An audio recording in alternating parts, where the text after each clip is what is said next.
How to add my footsteps on MyFitnessPal app. Firstly, open the app.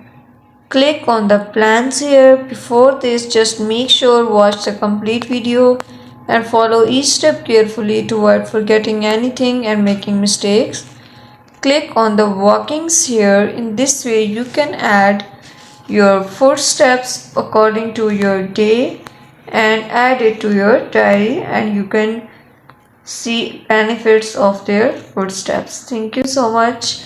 That was all. Please consider showing your support by commenting, liking, sharing, and subscribing to our channel for more valuable content in the future. Your engagement is highly appreciated. I wish you very good luck. Thanks.